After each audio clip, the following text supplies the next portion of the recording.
আচ্ছা সোনা বাবা, আজকে ভাবছি তোমাদেরকে কিছু প্রশ্ন করবো। অনেক পড়াশোনা করেছো, কিছু প্রশ্নের আমাকে উত্তর দাও। প্রথমে মিষ্টি সোনা, তুমি বড়, তুমি আগে উত্তর দাও। আচ্ছা বলো তো, রাজা দশরথের কয়টি রানী ছিল? বলতে পারবে তো? রাজা দশরথের তিনটি রানী ছিল, কৌশল্যা, কইকেয়ী আর সুমিত্রা।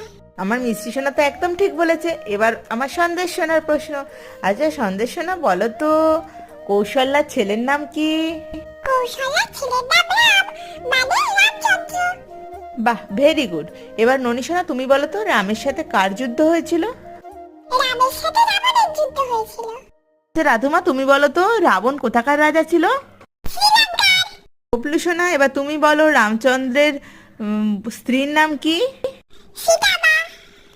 আচ্ছা নীলুমা, এবার তুমি বলো তো, রামচন্দ্র কত বছরের জন্য বনবাসে গেছিল? তোমরা এত ভালো প্রশ্নের উত্তর দিয়েছো, তাই এইটা রইলো আজকে তোমাদের জন্য গিফট।